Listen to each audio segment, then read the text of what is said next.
Hi friends, welcome to Naveen tips and tricks. This is Naveen Guduri. ఈరోజు మనం Indian politics సంబంధించి చాలా ఇంపార్టెంట్ టాపిక్ అయిన రాజ్యసభకు సంబంధించి రాజ్యసభకు సంబంధించి వీటికి సంబంధించి ప్రశ్నలు లేని ఎలాంటి క్వశ్చన్ పేపర్ అనేది తయారు కాదు. అంత ఇంపార్టెంట్ టాపిక్. దీని గురించి మీకు డీటెయిల్ ఎక్స్ప్లెనేషన్ చెప్తాను. దానికి ముందు మీకు ఆర్టికల్ సంబంధించి ఈ రాజ్యసభలో వచ్చే ఆర్టికల్స్ అనేది ప్రతి ఒక్క ఆర్టికల్ అనేది ఇంట్రెస్టింగ్ స్టోరీ టెక్నిక్ తోటి ఆ నెంబర్ ప్లస్ మ్యాటర్ అనేది లింక్ చేస్తూ మీకు ఎలా గుర్తుపెట్టుకోవాలో ఈ ట్రిక్స్ ద్వారా మీకు ఎక్స్ప్లెయిన్ చేస్తాను. ఇమేజెస్ ద్వారా గుర్తుపెట్టుకునే విధంగా ఎక్స్ప్లెయిన్ చేస్తాను. ఈ ఆర్టికల్ సంబంధించి ట్రిక్స్ ద్వారా ప్రతి ఒక్కటి ఎక్స్ప్లెయిన్ చేసిన తర్వాత ఒక్కొక్క ఆర్టికల్ సంబంధించి ఇన్ డీటెయిల్ ఎక్స్ప్లెనేషన్ ద్వారా మీకు ప్రతి ఒక్కటి ఎక్స్ప్లెయిన్ చేస్తాను. ఓకేనా? సో వీడియోని మాత్రం స్కిప్ చేయకండి. ఇంకెవరైనా మొదటిసారిగా మన ఛానల్ చూసినవారైతే సబ్స్క్రైబ్ చేసుకోండి, అక్కడ ఉన్న బెల్ ఐకాన్ క్లిక్ చేసుకోండి. నేను ఏ వీడియో పెట్టినా మీకు నోటిఫికేషన్ వస్తుందండి. అదేవిధంగా వీడియో నచ్చితే మాత్రం నేను నుంచి ఎక్స్పెక్ట్ చేసేది కేవలం లైక్ మాత్రమే. వీడియో నచ్చితే లైక్ చేయండి, మీ ఫ్రెండ్స్కి షేర్ చేయండి. ఇంకెవరైనా మన యాప్ ఇన్స్టాల్ చేసుకున్న వారు ఉంటే యాప్ లింక్ వీడియో కింద డిస్క్రిప్షన్లో పెట్టడం జరుగుతుంది. లేదంటే ప్లే స్టోర్లో నవీన్ టిప్స్ అండ్ ట్రిక్స్ అని టైప్ చేయగానే ఈ లోగోతో మన యాప్ ఉంటుందండి. అలానైనా ఇన్స్టాల్ చేసుకొని మన యాప్ తీసుకోండి. ఇందులో మీకు టోటల్గా 375 పైగా టాపిక్లు ఉంటాయి. ప్రతి ఒక్క టాపిక్ ప్రతి ఒక్కరికి ఈజీగా అర్థం విధంగా ర్యాపిడ్ రివిజన్ ద్వారా తక్కువ సమయంలోనే సిలబస్ అనేది కంప్లీట్ అయ్యే విధంగా ఉంటుంది. ఆంధ్రప్రదేశ్ నిర్వహించే ఎగ్జామ్స్ కానీ, తెలంగాణలో నిర్వహించే ఎగ్జామ్స్ కానీ, సెంట్రల్ గవర్నమెంట్ జాబ్ సంబంధించి కానీ ప్రతి ఎగ్జామ్కి మన షార్ట్ ట్రిక్ కోర్స్ అనేది 100% యూస్ఫుల్గా ఉంటుంది. ఇందులో ప్రతి ఒక్క కోర్సులో ఫ్రీ వీడియోస్ ఉన్నాయండి. ఫ్రీ వీడియోస్ చూసి నచ్చిన వారు ఉంటే కోర్స్ తీసుకోండి. ఒకవేళ మీరు ఐఫోన్ యూజర్స్ అయితే మై ఇన్స్టిట్యూట్ యాప్ ఇన్స్టాల్ చేసుకోండి. మై ఇన్స్టిట్యూట్ యాప్ ఇన్స్టాల్ చేసుకున్న తర్వాత మీకు ఆర్గనైజేషన్ కోడ్ అడుగుతుంది. ఆర్గనైజేషన్ కోడ్ వచ్చేసి HOZGGV. మన యాప్ ఆర్గనైజేషన్ కోడ్ వచ్చేసి HOZGGV. ఇది ఎంటర్ చేయడంతో మీకు కూడా అన్ని కోర్సులు కనిపిస్తాయి. చూడండి, ఇందులో ఫ్రీ వీడియోస్ చూసిన తర్వాత మీకే అర్థమవుతుంది. ఉమ్మడి తెలంగాణ, ఆంధ్రప్రదేశ్లో 100% ట్రిక్స్తో ప్రిపేర్ చేయబడిన ఏకైక app Naveen tips and tricks app. ఓకేనా? ఇక లేట్ చేయకుండా మన టాపిక్లోకి వెళ్తే, ఓకే, రాజ్యసభకు సంబంధించి చెప్పబోయే ముందు పార్లమెంట్ అంటే ఏంటి? పార్లమెంట్ అంటే లోక్సభ మరియు రాజ్యసభ కలిపి మనం పార్లమెంట్ అనేది చెప్తాం. ఇందులో రాజ్యసభ అనేది ఒక భాగం.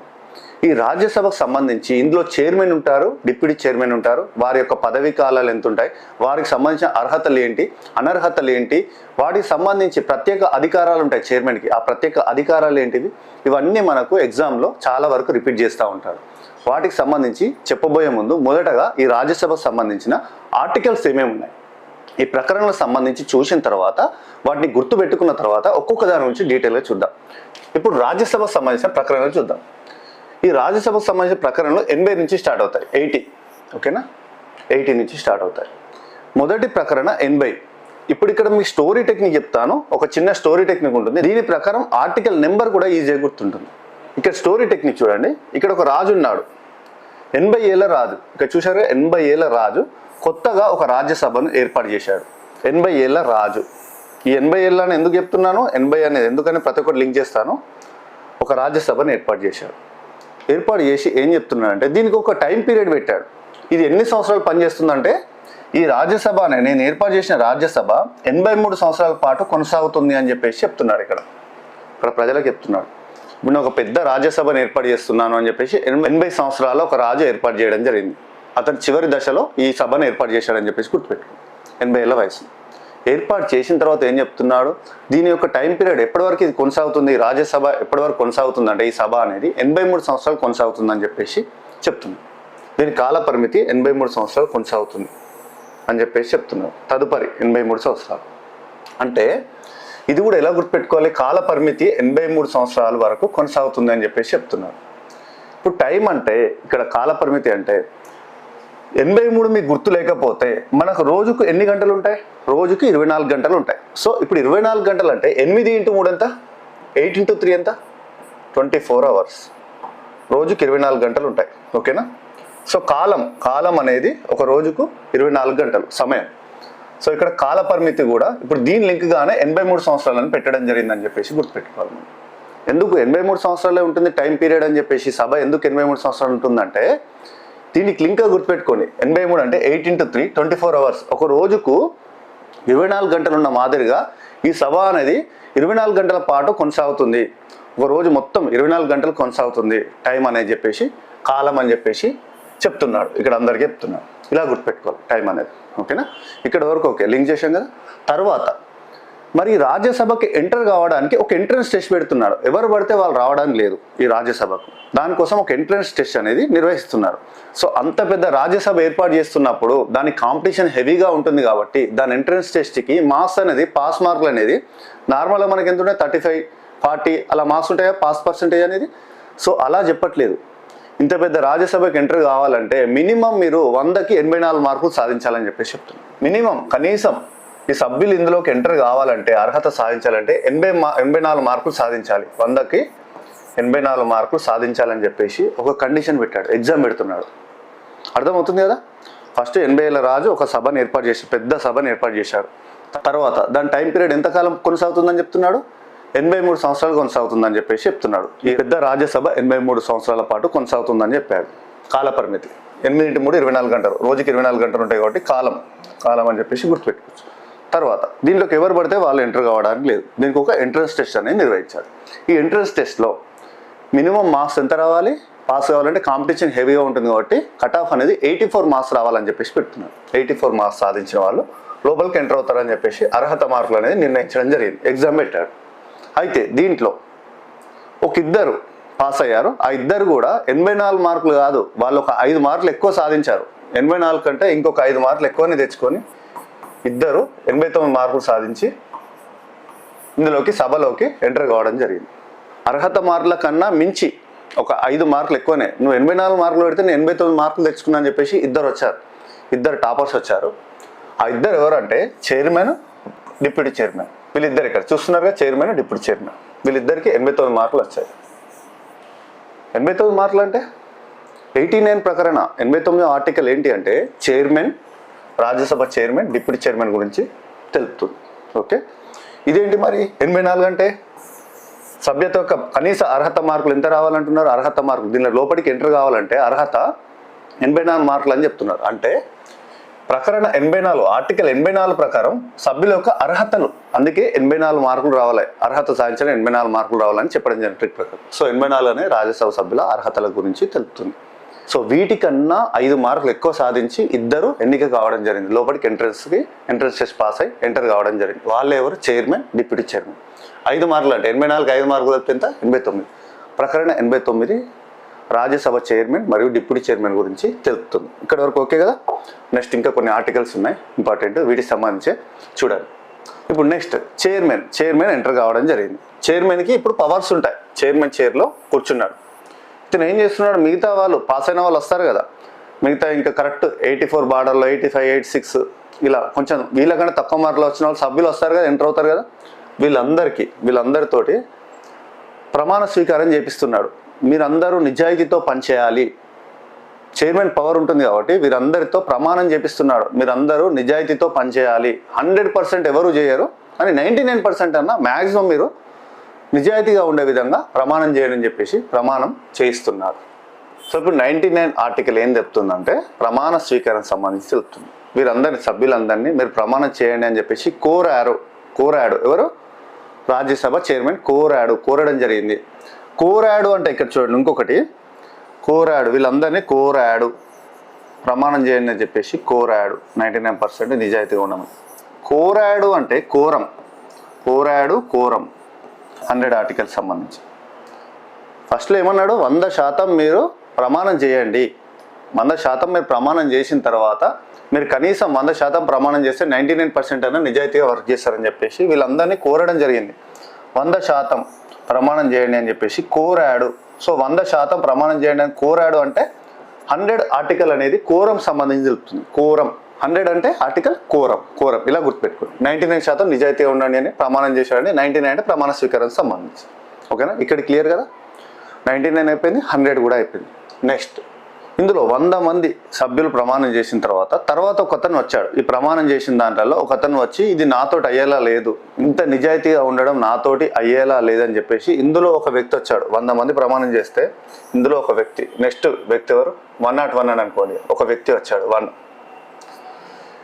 ఇదంతా నాతోటి అయ్యేలా లేదు, ఇంత నిజాయితీగా ఉండడం నాతోటి అయ్యేలా లేదు అని చెప్పేసి తన వ్యక్తిగత కారణాల దృష్ట్యా అతను ఒక రాజీనామా అని చెప్పేసి రాజీనామా లెటర్ తీసుకొచ్చి చైర్మన్కి ఇవ్వడం జరిగింది. ప్రమాణం చేసిన వారిలో ఒక సభ్యుడు 101, ఓకేనా, రాజీనామా లెటర్ అనేది ఇవ్వడం జరిగింది. సో 101 అంటే ఏంటి, రాజీనామాకు సంబంధించి తెలుపుతుంది ఈ ఆర్టికల్. ఓకే, ఇక్కడ వరకు లింక్ అయిపోయింది. నెక్స్ట్ ఒక వ్యక్తి ఏంటి అంటే ఒక తప్పు కాదు 2 తప్పులు చేశాడు. తర్వాత చైర్మన్ చూశాడు, ఒక తప్పు అంటే క్షమించవచ్చు, 2 సార్లు తప్పు చేశారు. 2 సార్లు తప్పు చేసేసరికి అందులో ఒక సభ్యుడిని నువ్వు 2 సార్లు తప్పు చేశావు అని చెప్పేసి, అంటే 102, 100 తర్వాత ఇప్పుడు మనం కంటిన్యూ చెప్తున్నాం. ఒక వ్యక్తి వచ్చాడంటే 101. నెక్స్ట్ నువ్వు 2 సార్లు తప్పు చేసావు, ఒక్కసారి అంటే క్షమించవచ్చు, 2 సార్లు తప్పు చేసావు అని చెప్పేసి అతన్ని నువ్వు అనర్హుడివి అని చెప్పేసి, నువ్వు ఈ పోస్టుకు అనర్హుడివి అని చెప్పేసి, ఇక్కడ ఉండడానికి అనర్హుడు అని చెప్పేసి అతన్ని పంపించడం జరిగింది 2 తప్పులు చేసేసరికి. సో 102 2 తప్పులు చేసేసరికి అంటే కంటిన్యూగా మళ్ళీ అనర్హతలకు సంబంధించి సభ్యుల యొక్క అనర్హతలు ఏమేమి ఉంటాయని చెప్పేసి రాజ్యసభ సభ్యుల యొక్క అనర్హతలకు సంబంధించి తెలుస్తుంది ఈ ఆర్టికల్. ఓకే, నెక్స్ట్ ఇక్కడ వరకు అయిపోయింది. నెక్స్ట్ లాస్ట్ ఒక ఆర్టికల్ ఉంటుంది ఈ రాజ్యసభ సంబంధించి 249 ఆర్టికల్. ఇది ఒకటి స్పెషల్, ప్రత్యేక అధికారాలకు సంబంధించి, రాజ్యసభ చైర్మన్ సంబంధించి ప్రత్యేక అధికారాలు. ఇది ఎలా గుర్తుపెట్టుకుంటారు? చివరిగా ఇదంతా అయిపోయిన తర్వాత ఈ సభను నిర్మించిన రాజు వచ్చాడు, మీ అందరికీ ఒక స్పెషల్ పవర్ ఇస్తున్నాను, ఒక కీ అనేది ఇస్తున్నాను. ఆ కీ అనేది చూడండి 249 నెంబర్ తోటి. ఈ కీకి చాలా పవర్స్ ఉన్నాయి, మీకు ఇది నేను అందిస్తున్నాను, ఈ ప్రత్యేకమైన అధికారాలను అందిస్తున్నాను అని చెప్పేసి 249 నెంబర్తో ఉన్న ఒక కీ ఇచ్చాడని చెప్పేసి గుర్తుపెట్టుకో. ఈ 249 ఆర్టికల్ సంబంధించి ఏం తెలుపుతుంది? ప్రత్యేక అధికారాలకు సంబంధించి తెలుపుతుంది. ఇవన్నీ మనకు రాజ్యసభకు సంబంధించిన ముఖ్యమైన ప్రకరణ, ప్రతి ఒక్క ప్రకరణ సంబంధించి మీకు ట్రిక్స్ ద్వారా ఈజీగా స్టోరీ టెక్నిక్ ద్వారా ప్రతి ఒక్కటి వరుసగా ఎక్స్ప్లెయిన్ చేయడం జరిగింది.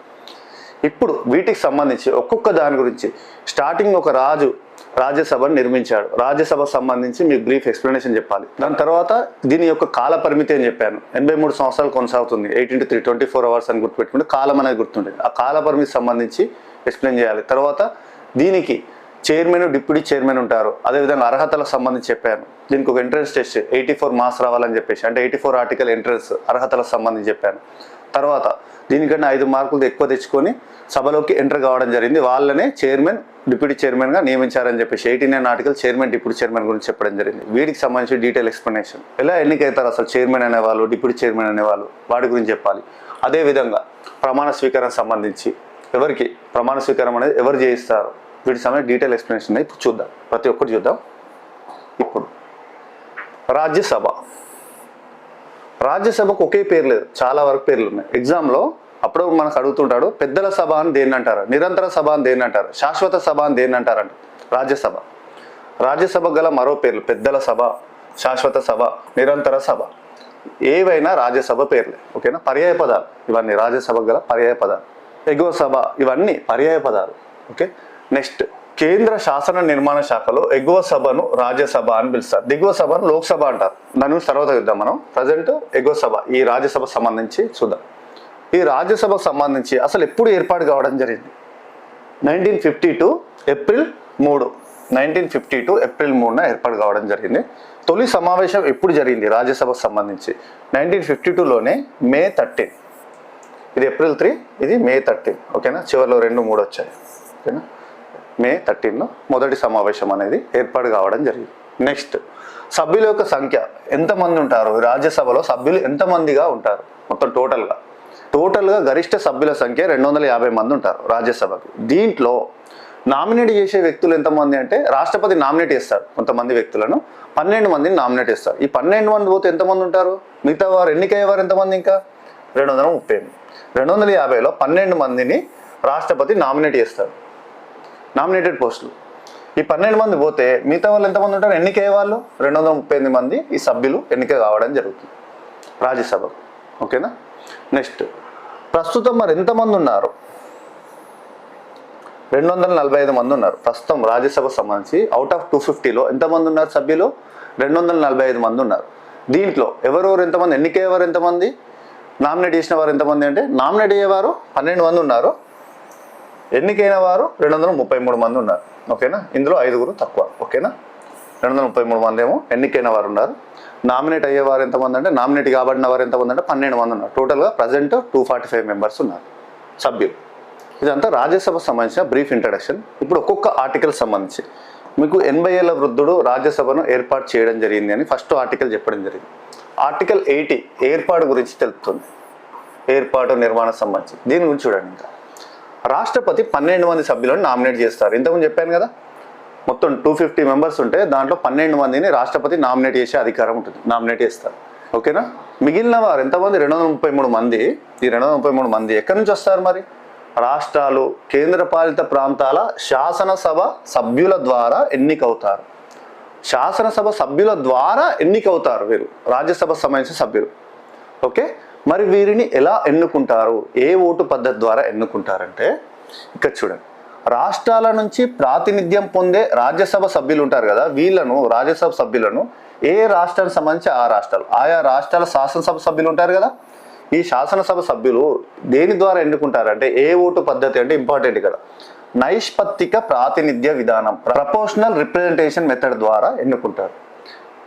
ఏక బదిలీ ఓటు పద్ధతి ద్వారా ఎన్నుకోవడం జరుగుతుంది. సింగిల్ ట్రాన్స్ఫరబుల్ ఓట్ ద్వారా ఎన్నుకుంటారు. నైష్పత్తిక ప్రాతినిధ్య విధానం అంటే ఇప్పుడు ఈ సభ్యులు ఏం చేస్తారంటే ప్రియారిటీ బేస్లో 1, 2, 3 అనే నెంబర్స్ ఉంటాయి. సభ్యులకు సంబంధించి అభ్యర్థులు ఉంటారు, అభ్యర్థుల పేర్లు 1, 2, 3 అభ్యర్థుల పేర్లకు టిక్కులు పెడతారు. టిక్కులు పెట్టేసి మొదటి ప్రాధాన్యత ఓటు, రెండో ప్రాధాన్యత ఓటు, మూడో ప్రాధాన్యత ఓటు అని చెప్పేసి ఏక ఓటు బదిలీ పద్ధతి ద్వారా ఒకేసారి ఓటు వేస్తారు. వీటి ద్వారా వారికి వాళ్ళ ఓటు అనేది వేయడం జరుగుతుంది. నైష్పత్తిక ప్రాతినిధ్య విధానం ద్వారా ఓటు వేయడం జరుగుతుంది. ఓకేనా, ఒకే ఓటు ద్వారా ప్రియారిటీ అనేది ఎవరికి సంబంధించిన వాళ్ళ ప్రియారిటీ అనేది ఇవ్వడం జరుగుతుంది. ఓకే, ఇది మనకు రాష్ట్రాల నుంచి ఎన్నిక కాబడిన సభ్యులకు సంబంధించి. మరి కేంద్రపాలిత ప్రాంతాలు ఉంటాయి కదా, వాటికి సంబంధించి కేంద్రపాలిత ప్రాంతాల నుంచి ప్రాతినిధ్యం పొందే రాజ్యసభ సభ్యులను పార్లమెంటు రూపొందించిన చట్టం ప్రకారం ఎన్నుకుంటారు. పార్లమెంట్ ఒక చట్టం ఉంటుంది, దాని ప్రకారం మాత్రమే ఎన్నుకుంటారు. రాష్ట్రాలకు సంబంధించి ఏక ఓటు బదిలీ పద్ధతి ద్వారా ఎన్నుకుంటారు. రాజ్యసభ సభ్యుల సంఖ్య ఇంతకుముందు చెప్పడం జరిగింది. గరిష్ట సభ్యులు 250 మంది, 12 మంది రాష్ట్రపతి నామినేట్ ఇస్తారు, 238 మంది. ప్రజెంట్ 245, ఇందులో 12 మెంబర్స్ రాష్ట్రపతి నామినేట్ ఇచ్చారు, 233 మంది ఎన్నికయ్యారు. మరి నెక్స్ట్, అత్యధిక రాజ్యసభ స్థానాలు కలిగిన రాష్ట్రాలు. ఇండియాలో అత్యధిక రాజ్యసభ స్థానాలు, ఎక్కువ స్థానాలు ఉన్న రాష్ట్రాలు, మొదటి 2 రాష్ట్రాలు ఇంపార్టెంట్, ఉత్తరప్రదేశ్, మహారాష్ట్ర. వీటిని ఎలా గుర్తుపెట్టుకోవాలి? ఉమా అనే పేరుతో గుర్తుపెట్టుకో. ఉ అంటే ఉత్తరప్రదేశ్, మా అంటే మహారాష్ట్ర. ఓకే, ఉత్తరప్రదేశ్లో 31 రాజ్యసభ స్థానాలు, మహారాష్ట్రలో 19 రాజ్యసభ స్థానాలు కలిగి ఉన్నాయి. ట్రిక్ వచ్చేసి ఉమా, ఇలా గుర్తుపెట్టుకోవచ్చు. నెక్స్ట్ వచ్చేసి మరి కాల పరిమితికి సంబంధించి మీకు ఏమని చెప్పాను, కాల పరిమితి సంబంధించి ఇప్పుడు ఆర్టికల్ చెప్పండి ఏంటి, టైం 83 సంవత్సరాల పాటు కొనసాగుతుందని చెప్పేసి రాజు అన్నాడు. 83 అని ఎందుకు లింక్ వచ్చింది? 8 into 3 అంటే నేను ఏం చెప్పాను, 24 hours టైం ఉంటుందని చెప్పాను కదా. సో ఇక్కడ 8 into 3 83, ఆర్టికల్ 83 కాల పరిమితికి సంబంధించి, రాజ్యసభ కాల పరిమితికి సంబంధించి తెలియజేస్తుంది. రాజ్యసభ అనేది శాశ్వత సభ. ఎందుకు శాశ్వత సభ? ఈ రాజ్యసభకు ప్రతి 5 సంవత్సరాలకు ఒకసారి ఎన్నికలు జరగవు. లోక్సభకు జరిగిన మాదిరిగా 5 సంవత్సరాలకు ఒకసారి ఎన్నికలు జరగవు. నిరంతరం కొనసాగుతుంది రాజ్యసభ అనేది, శాశ్వత సభ. ఈ రాజ్యసభకు ప్రతి 5 సంవత్సరాలకు ఒకసారి లోక్సభకు జరిగిన మాదిరిగా సాధారణ ఎన్నికలు అనేది జరగవు. నిరంతర సభ లేదా శాశ్వత సభ. అందువల్లనే రాజ్యసభను శాశ్వత సభ అని చెప్పేసి కూడా అంటారు. ఎగ్జామ్లో అడుగుతాడు, శాశ్వత సభ అని దేన్ని అంటారు అని చెప్పేసి అంటారు. లోక్సభ, రాజ్యసభ ఇలా అడుగుతూ ఉంటారు. ఓకే, అయితే రాజ్యసభ సభ్యుల పదవీ కాలం అనేది 6 సంవత్సరాలు ఉంటుంది.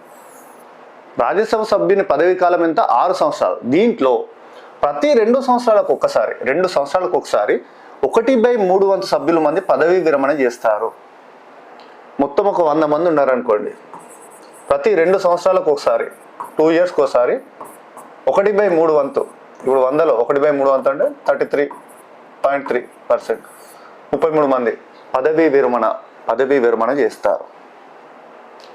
ఒక సభ్యుని పదవీ కాలం ఎంత? 6 సంవత్సరాల వరకు ఉంటుంది. ఓకేనా, ప్రతి 2 సంవత్సరాలకు ఒకసారి 1/3 వంతు సభ్యుల మంది పదవీ విరమణ చేస్తారు.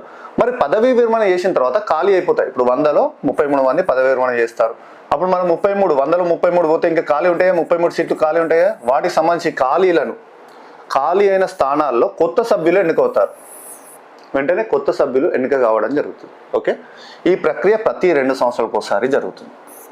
కాబట్టి ఇది ఎప్పటికి క్లోజ్ కాదు, ఇంకా నిరంతరం జరుగుతూనే ఉంటుంది. ఇంకా ప్రతి 2 సంవత్సరాలకు ఒకసారి 1/3 వంతు సభ్యులు వెళ్ళిపోతారు, మళ్ళీ కొత్త సభ్యులు వస్తారు. 2 సంవత్సరాలకు ఒకసారి. ఒక సభ్యుని పదవీ కాలం 6 సంవత్సరాలు. ఇలా మనం నిరంతరం కొనసాగుతూనే ఉంటుంది కాబట్టి దీన్ని నిరంతర సభ అంటారు. నిరంతర సభ, పెద్దల సభ, శాశ్వత సభ అని చెప్పేసి అంటారు. ఓకేనా, అర్థమైందా? ఇది మనకు కాల పరిమితికి సంబంధించి. నెక్స్ట్, రాజ్యసభ సభ్యుల యొక్క అర్హతలు ఏముండాలి? అర్హతలకు సంబంధించి ఎంట్రన్స్ టెస్ట్ గుర్తొస్తుందా? ఆర్టికల్ ఎన్ని మార్కులు రావాలి? 84 మార్కులు రావాలి. అర్హత సాధించాలంటే, లోపల రావాలంటే, రాజ్యసభకు రావాలంటే ఒక ఎగ్జామ్ పెట్టాడని చెప్పాను. 84 ఆర్టికల్ తెలుపుతుంది. దీనికి కావాల్సిన అర్హతలు భారతీయుడు అయి ఉండాలి, 30 సంవత్సరాల కనీస వయస్సు కలిగి ఉండాలి. రాజ్యసభ సభ్యునికి కావాల్సిన అర్హత 30 సంవత్సరాల వయసు ఉండాలి, భారతీయుడు అయి ఉండాలి. నెక్స్ట్, పార్లమెంట్ రూపొందించిన ఇతర అర్హతలు కూడా కలిగి ఉండాలి. పార్లమెంట్ రూపొందించిన అర్హతలు ఉంటాయి, ఆ అర్హతలన్నీ కలిగి ఉండాలి రాజ్యసభ సభ్యునిగా ఉండడానికి. ఓకే, నెక్స్ట్ ఇంతకుముందు అర్హతలు చెప్పాను, ఇప్పుడు అనర్హతలకు సంబంధించి. అనర్హతల ఆర్టికల్ గుర్తొస్తుందా? 2 తప్పులు చేసావని చెప్పేసి నువ్వు అనర్హుడు అని చెప్పేసి చైర్మన్ ఒక అతన్ని వెళ్ళగొట్టడం జరిగింది. 2 తప్పులు చేసావని చెప్పేసి 102 ఆర్టికల్. ఓకే, కేంద్ర రాష్ట్ర ప్రభుత్వాలు అనర్హతలకు సంబంధించి ఏమేమి ఉండదు, అనర్హతలు ఇవి ఉంటే మాత్రం అనర్హుడు. కేంద్ర రాష్ట్ర ప్రభుత్వాల్లో లాభసాటి పదవుల్లో ఉండరాదు. కేంద్ర రాష్ట్ర ప్రభుత్వాలలో లాభసాటి పదవులలో ఉండరాదు. సరైన సభ్యుని యొక్క ఈ సభ్యుని ఎన్నిక కాబడే సభ్యునికి మానసిక స్థితి అనేది సరిగ్గా ఉండాలి. మానసిక స్థితి అనేది కోల్పోయిన వ్యక్తి ఉండకూడదు, పిచ్చి ఉండకూడదు. ఓకేనా, మానసిక స్థితి కరెక్ట్గా ఉండాలి వ్యక్తి. అలా అయితే ఓకే, లేదంటే రాజ్యసభ సభ్యుడిగా అనర్హుడు. దివాలా తీసి ఉండకూడదు.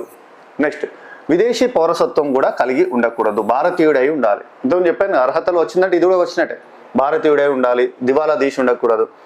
నెక్స్ట్, పరకట్నం, సతీ సహగమన నిషేధ చట్టం, అదేవిధంగా ఎస్సీ ఎస్టీ అత్యాచార నిరోధక చట్టం వంటి చట్టాల ద్వారా శిక్షించబడి ఉండకూడదు. ఈ కేసులో వరకట్నం కేసు, సతీ సహగమన నిషేధం కేసు, ఎస్సీ ఎస్టీ అట్రాసిటీ కేసులు, వీటికి సంబంధించి ఈ శిక్షించబడి ఉండకూడదు ఎన్నిక కాబడే వ్యక్తి. వీటికి సంబంధించిన అనర్హతలకు సంబంధించివి. ఓకేనా, ఇవి అనర్హతలు. నెక్స్ట్, రాజ్యసభ చైర్మన్ మరియు డిప్యూటీ చైర్మన్ సంబంధించి ఏం ఆర్టికల్? 2 వ్యక్తులు వచ్చారు, 84 మార్కులు ఎంట్రన్స్ టెస్ట్ పెడితే 5 మార్కులు ఎక్కువ సాధించి వచ్చారు. 84కి 5 మార్కులు వెళ్తాయి, 89 మార్కులు సాధించిన వారు లోపలికి ఎంటర్ కావడం జరిగింది. 2 వ్యక్తులు, వారే చైర్మన్ డిప్యూటీ చైర్మన్ అని చెప్పాను కదా. సో 89వ ఆర్టికల్ చైర్మన్ డిప్యూటీ చైర్మన్. మరి ఎవరు ఉంటారు చైర్మన్గా? రాజ్యసభ చైర్మన్గా ఉపరాష్ట్రపతి ఉంటాడు, ఎక్సెప్షియో చైర్మన్గా వ్యవహరిస్తాడు. ఉపరాష్ట్రపతి రాజ్యసభ చైర్మన్గా ఎక్సెప్షియో చైర్మన్గా వ్యవహరిస్తాడు. భారత ఉపరాష్ట్రపతి పదవీ రీత్యా రాజ్యసభ ఎక్సెప్షియో చైర్మన్గా ఉండడం జరుగుతుంది. ప్రజెంట్ ఎవరు ఉపరాష్ట్రపతి? సిపి రాధాకృష్ణన్ గారు ప్రస్తుత రాజ్యసభ చైర్మన్, భారత ఉపరాష్ట్రపతి. ఓకే, మరి డిప్యూటీ చైర్మన్ ఎవరు ఉంటారు? రాజ్యసభ సభ్యులు ఉంటారు కదా, దీంట్లోనే ఎవరో ఒకరిని, తమలో ఒకరిని డిప్యూటీ చైర్మన్ గా ఎన్నుకుంటారు. ఈ సభ్యులందరూ కలిసి ఒక 100 మంది ఉంటారు సభ్యులు, 100 మంది నుంచి ఎవరో ఒక్కరిని ఎన్నుకుంటారు. వీళ్ళ సభ్యులందరూ కలిసి నువ్వు లీడర్ అని చెప్పేసి, మాకు డిప్యూటీ చైర్మన్ నువ్వే అని చెప్పేసి ఎన్నుకుంటారు. రాజ్యసభ సభ్యులందరూ తమలో ఒక్కరిని డిప్యూటీ చైర్మన్ గా ప్రత్యక్షంగా ఎన్నుకుంటారు. ఓకేనా, ప్రస్తుతం డిప్యూటీ చైర్మన్ ఎవరు? హరివంశ్ నారాయణ్ సింగ్.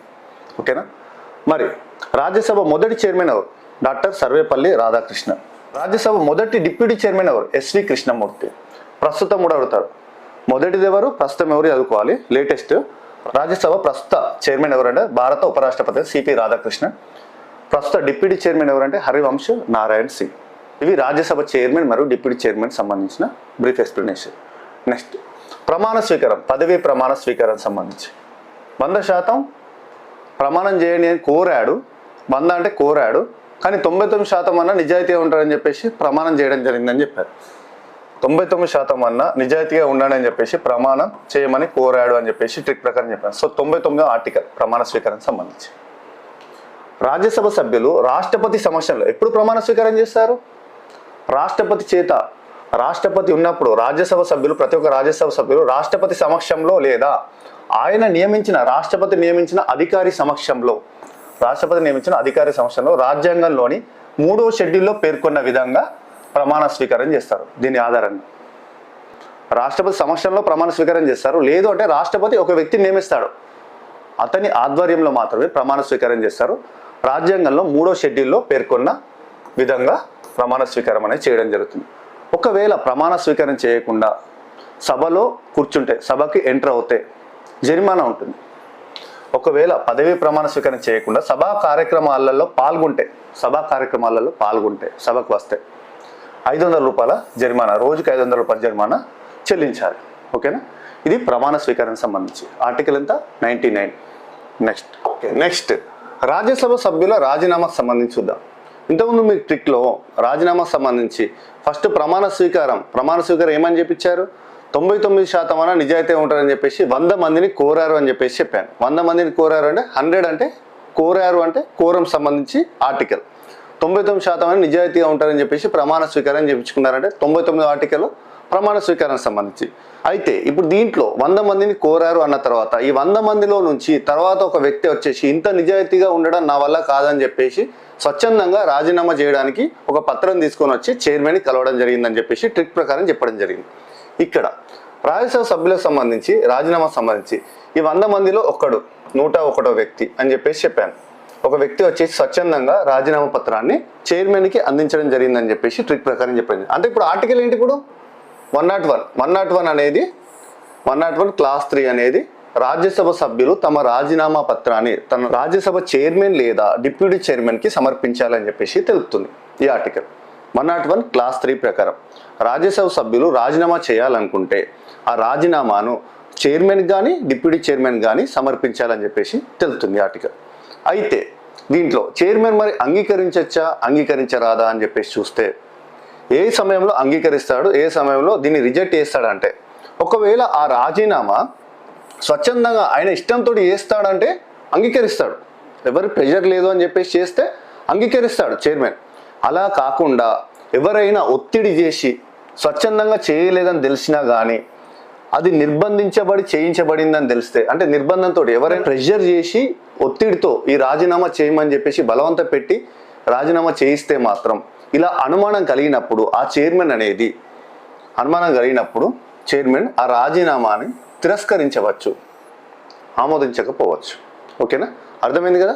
స్వచ్ఛందంగా చేసినప్పుడు మాత్రం రాజ్యసభ సభ్యునికి నచ్చకపోతే రాజీనామా చేస్తే ఓకే, యాక్సెప్టెడ్ రాజీనామా. లేదు ఎవరైనా ప్రెషర్ చేసేసి ఒత్తిడి కారణంగా రాజీనామా చేస్తున్నాడు, అతను స్వచ్ఛందంగా చేయట్లేదు అని చెప్పేసి చైర్మన్ భావించినప్పుడు మాత్రం దాన్ని రిజెక్ట్ చేసే అవకాశం, ఆమోదించకపోవచ్చు. ఓకే, ఇది ఒక పాయింట్ గుర్తుపెట్టుకోండి. ఏ రాజ్యాంగ సవరణ చట్టం ప్రకారం రిజెక్ట్ చేయొచ్చు రాజీనామాను? 23వ రాజ్యాంగ సవరణ చట్టం ప్రకారం 1974 దీని ప్రకారం రిజెక్ట్ చేయొచ్చు. అయితే ఇది రాజ్యసభ సభ్యుల రాజీనామాకు సంబంధించిన ఇన్ఫర్మేషన్ చెప్పడం జరిగింది. మరి రాజ్యసభ చైర్మన్ని తొలగించాలంటే, చైర్మన్ పదవిని తొలగించాలంటే ఏం చేయాలి? కండిషన్స్ చూడండి. రాజ్యసభ చైర్మన్ని తొలగించే పద్ధతి ఎలా ఉంటుందంటే, రాజ్యసభ చైర్మన్ అయినా డిప్యూటీ చైర్మన్ అయినా సిమిలర్ పాయింట్స్ ఉంటాయి. ఇక్కడ చూడండి, అబ్జర్వ్ చేయండి. దీనికి సంబంధించి తొలగించే పద్ధతి సంబంధించి ఆర్టికల్ ఏంటి అంటే 67 క్లాస్ బి 67 క్లాస్ బి తెలుపుతుంది. అయితే రాజ్యసభ చైర్మన్ తొలగించడం అంత ఈజీగా? రాజ్యసభ సభ్యుడు స్వచ్ఛందంగా రాజీనామా చేస్తే యాక్సెప్ట్ చేస్తాడు చైర్మన్, కానీ రాజ్యసభ చైర్మన్నే తొలగించాలంటే అంత ఈజీగా? ముందస్తు నోటీస్ ఇవ్వాలి. ఎందుకంటే అతనే బాస్ కాబట్టి, రాజ్యసభ చైర్మనే బాస్ కాబట్టి ఆ బాస్ని తొలగించాలంటే ముందస్తు నోటీస్ ఇవ్వాలి. ఆ ముందస్తు నోటీస్ కూడా ఎంతమంది రాజ్యసభ సభ్యుల సంతకాలు ఉండాలి, ఎన్ని రోజుల ముందు ఇవ్వాలి, ఇది కండిషన్.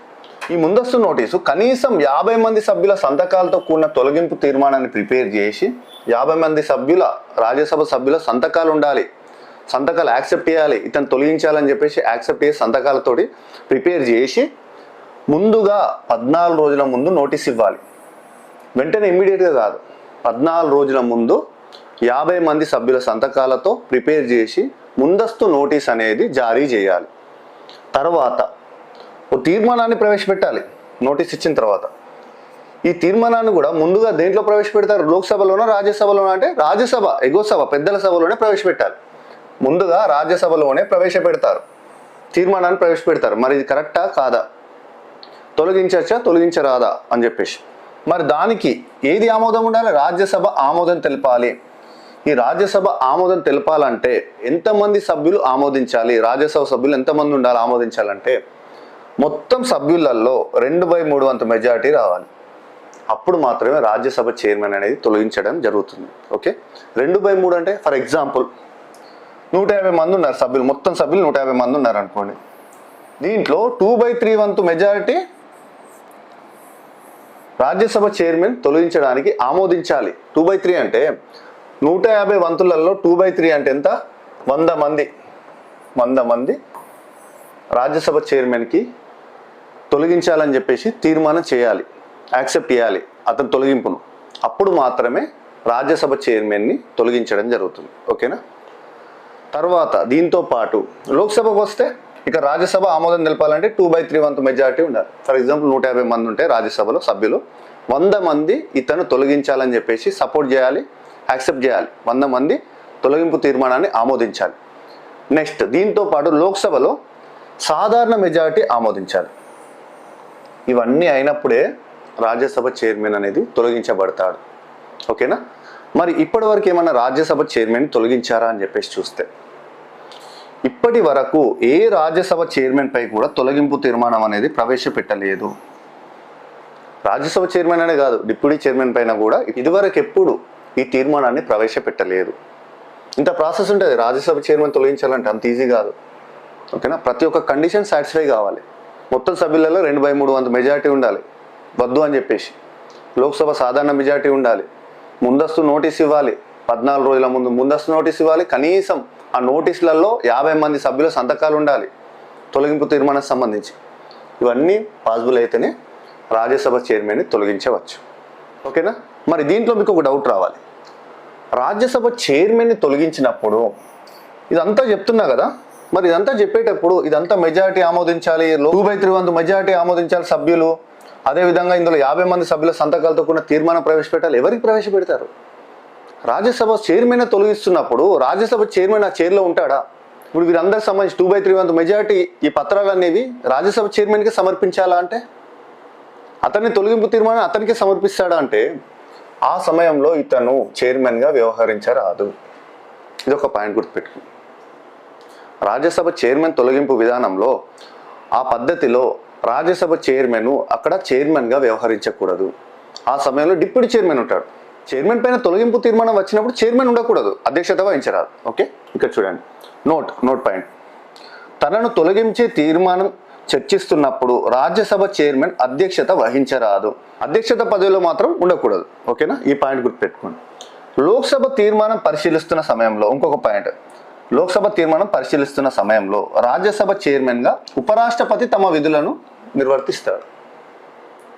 రాజ్యసభ చైర్మన్గా ఉపరాష్ట్రపతి ఉంటాడు. రాజ్యసభ చైర్మన్ అనేది లోక్సభ తీర్మానం పరిశీలిస్తున్న సమయంలో ఈ రాజ్యసభ చైర్మన్గా విధులను నిర్వర్తిస్తాడు. ఓకేనా?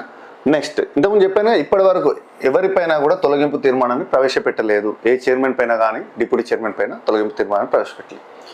నెక్స్ట్ రాజ్యసభ చైర్మన్ తొలగింపు తీర్మానానికి రాజ్యసభ డిప్యూటీ చైర్మన్ అధ్యక్షత వహిస్తారు. ఇంతకుముందు చెప్పాను కదా పాయింట్. అతని పైన తొలగింపు తీర్మానం వచ్చినప్పుడు అతను అధ్యక్షత ఉండరాదు, డిప్యూటీ చైర్మన్ ఉంటాడు, అధ్యక్షత వహిస్తాడు. ఓకేనా? ఈ పాయింట్స్ అనేది ఇంపార్టెంట్ దీనికి సంబంధించి. నెక్స్ట్ ఇప్పుడు రాజ్యసభ చైర్మన్ సంబంధించి తొలగింపు తీర్మానం అనేది చూశారు. రాజ్యసభ డిప్యూటీ చైర్మన్ సంబంధించి తొలగింపు పద్ధతి చూడండి. మ్యాక్సిమం మీకు రాజ్యసభ చైర్మన్కి అయితే తొలగింపు విధానానికి ఏమేమి ఉన్నాయో సిమిలర్గా మీకు 90% అవే ఉంటాయి. ఇక్కడ చూడండి. డిప్యూటీ చైర్మన్ తొలగించే తీర్మానానికి కూడా కనీసం 50 మంది సభ్యుల సంతకాలతో కూడిన 14 రోజుల ముందస్తు నోటీస్ ఇవ్వాలి. ఈ సేమ్ పాయింటే కదా. నెక్స్ట్ ఆ తీర్మానం సమయంలో డిప్యూటీ చైర్మన్ సభకు అధ్యక్షత వహించరాదు. ఆయన స్థానంలో మరొక సభ్యుడు అధ్యక్షత వహిస్తారు.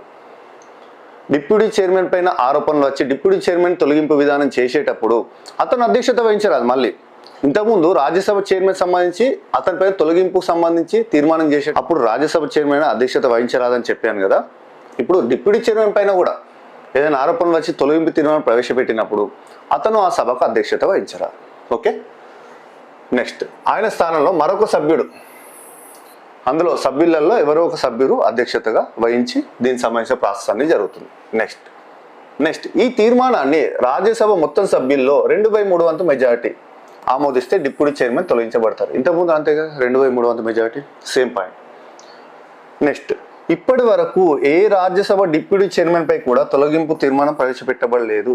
ఏ చైర్మన్ పైన కానీ, రాజ్యసభ చైర్మన్ పైన కానీ, డిప్యూటీ చైర్మన్ పైన కానీ ఈ తొలగింపు తీర్మానం ఇప్పటి వరకు ఎప్పుడు ప్రవేశపెట్టలేదు. ఓకే. నెక్స్ట్ కోరం సంబంధించి చూడండి. కోరం అంటే నేను ఏం చెప్పాను ఇంతకుముందు, 99% నిజాయితీగా ఉండాలని చెప్పేసి 100 మందిని కోరారు అని చెప్పేసి చెప్పాను. మన కోడ్ ప్రకారం 100 మందిని కోరారు అంటే 100 మందిని కోరారు అంటే 100 కోరారు. కోరం ఆర్టికల్ ఏంటి? ఇప్పుడు 100 మందిని కోరారు, 100 ఆర్టికల్ కోరం సంబంధించి తెలుపుతుంది. ఓకే. నెక్స్ట్ ఇప్పుడు ఈ కోరం సంబంధించి చూస్తే ఇంపార్టెంట్ పాయింట్స్. సభలో కనీస సభ్యుల సంఖ్య లేకపోతే రోల్ కాల్ లేదా గంటలు మోగించడం ద్వారా సభ్యులను సభలకు పిలుస్తారు కోరం ద్వారా. ఒక సభ ప్రారంభించాలంటే కోరం ప్రకారం ఎంత ఉండాలి, ఎంతమంది సభ్యులు ఉంటే సభ అనేది ప్రారంభిస్తారు? 1/10 ఉండాలి. 1/10. ఇప్పుడు ఒక 100 మంది ఉన్నారనుకోండి సభ్యులు, మొత్తం 100 మంది సభ్యులు ఉన్నారనుకోండి, దీంట్లో 1/10 1 సభ్యులు ఉండాలి. 1/10 అంటే ఎంత? 10. 10 మంది అని ఉండాలి కనీసం సభ్యులు ఒక సభ స్టార్ట్ కావాలంటే. అర్థమైందా? 1/10 అయితే ఖచ్చితంగా ఉండాలి సభ్యులు, హాజరు కావాలి సభ స్టార్ట్ కావాలంటే కోరం ప్రకారం. ఓకే, ఇప్పుడు చూడండి ఆ పాయింట్. రాజ్యసభ సమావేశం కొనసాగడానికి మొత్తం సభ్యులలో 1/10 మంది సభ్యులు సభలో ఉండాలి. మినిమం 1/10 మంది సభ్యులు ఉండాలి. అదే పాయింట్ ఇంతకుముందు.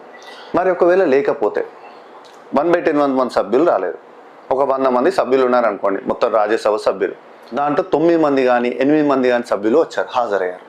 కోరం అనేది సాటిస్ఫై కాలేదు. 8 మంది 9 మంది సభ్యులు వచ్చినప్పుడు ఏంటి మరి సభా సమావేశం స్టార్ట్ అవుతుందా లేదంటే లేదు. చూడండి, ఒకవేళ కోరం లేకపోతే సభను వాయిదా వేయవచ్చు లేదా సమావేశాన్ని నిలిపివేయవచ్చు. ఆ సభా సమావేశాన్ని నిలిపివేస్తారు. మినిమం కండిషన్ ఏంటి? 1/10 మంది సభ్యులు ఉంటేనే సభ అనేది ప్రారంభమవుతుంది. అది కోరం గురించి. ఓకే, దీనికి సంబంధించిన ఆర్టికల్ ఏంటి? 100. ఇది మనకు రాజ్యసభకు సంబంధించిన ఆర్టికల్స్ అనేది మీకు గుర్తు పెట్టుకోవడం చెప్పాను. ప్రతి ఒక్క ఆర్టికల్ సంబంధించి డీటెయిల్ ఎక్స్ప్లెనేషన్ కూడా, ప్రతి ఒక్క ఇంపార్టెంట్ పాయింట్ వీటికి సంబంధించి మీకు ఈజీగా అర్థ విధంగా ఎక్స్ప్లెయిన్ చేయడం జరిగింది. సో నేను గురించి ఎక్స్పెక్ట్ చేసేది కేవలం లైక్ మాత్రమే. వీడియో నచ్చితే మాత్రం లైక్ చేయండి. లైక్ బటన్ పక్కన హైప్ ఉంటుందండి, హైప్ చేయండి, మీ ఫ్రెండ్స్కి షేర్ చేయండి. అదేవిధంగా ఇంకెవరైనా మొదటిసారిగా మన ఛానల్ చూసిన వారైతే ప్లీజ్ సబ్స్క్రైబ్ చేసుకోండి. సబ్స్క్రైబ్ బటన్ పక్కన బెల్ ఐకాన్ ఉంటుందండి, బెల్ ఐకాన్ క్లిక్ చేసుకోండి. నేను ఏ వీడియో పెట్టినా మీకు నోటిఫికేషన్ వస్తుంది. అదేవిధంగా ఇంకెవరైనా మన యాప్ ఇన్స్టాల్ చేసుకున్న వారు ఉంటే యాప్ లింక్ వీడియో కింద డిస్క్రిప్షన్లో పెట్టడం జరుగుతుంది. లేదంటే ప్లేస్టోర్లో నవీన్ టిప్స్ అండ్ ట్రిక్స్ అని టైప్ చేయగానే ఈ లోగోతో మన యాప్ ఉంటుంది. అలానైనా ఇన్స్టాల్ చేసుకొని మన యాప్ తీసుకోండి. ఉమ్మడి తెలంగాణ, ఆంధ్రప్రదేశ్లో, తెలుగు రాష్ట్రాలలో ఇప్పటివరకు 100% ట్రిక్స్తో ఎలాంటి యాప్ లేదు. కేవలం Naveen tips and tricks app మాత్రమే ఉంది. 100% ట్రిక్స్తో ప్రతి ఒక్క టాపిక్ మీకు ఇదే విధంగా ఈజీగా అర్థమయ్యే విధంగా ర్యాపిడ్ రివిజన్ ద్వారా తక్కువ సమయంలోనే సిలబస్ అనేది కంప్లీట్ అయ్యే విధంగా మన కోర్సెస్ అనేవి ప్రిపేర్ చేయబడింది. ఇది ఎలాంటి ఎగ్జామ్స్కైనా, తెలంగాణలో నిర్వహించే ఎగ్జామ్స్ కానీ, ఆంధ్రప్రదేశ్లో నిర్వహించే ఎగ్జామ్స్ కానీ, సెంట్రల్ గవర్నమెంట్ జాబ్స్ సంబంధించి కానీ ప్రతి ఎగ్జామ్కి మన కోర్స్ అనేది 100% యూస్ఫుల్గా ఉంటుంది. ఒకసారి ప్రతి ఒక్క కోర్సులో ఫ్రీ వీడియోస్ ఉన్నాయండి. ఫ్రీ వీడియోస్ చూడండి. యాప్ లింక్ వీడియో కింద డిస్క్రిప్షన్లో ఉంటుంది. డౌన్లోడ్ చేసుకొని ఒకసారి ఫ్రీ వీడియోస్ చూడండి, మీకే అర్థమవుతుంది. ఒకవేళ మీరు ఐఫోన్ యూజర్స్ అయితే మై ఇన్స్టిట్యూట్ యాప్ ఇన్స్టాల్ చేసుకోండి. మై ఇన్స్టిట్యూట్ యాప్ ఇన్స్టాల్ చేసుకున్న తర్వాత మీకు ఆర్గనైజేషన్ కోడ్ అడుగుతుంది. మన యాప్ యొక్క ఆర్గనైజేషన్ కోడ్ వచ్చేసి HOZGGV. ఇది ఎంటర్ చేయడంతో మీకు కూడా అన్ని కోర్సులు కనిపిస్తాయి. ప్రతి ఒక్క కోర్సులో ఫ్రీ వీడియోస్ చూడండి. నచ్చిన వాళ్ళంటే కోర్స్ తీసుకోండి. ఎలాంటి ఎగ్జామ్స్కైనా మీకు 100% యూస్ఫుల్గా ఉంటుంది. ఓకేనా? సో నెక్స్ట్ వీడియోలో కలుద్దామండి. Thank you friends. Thank you for watching.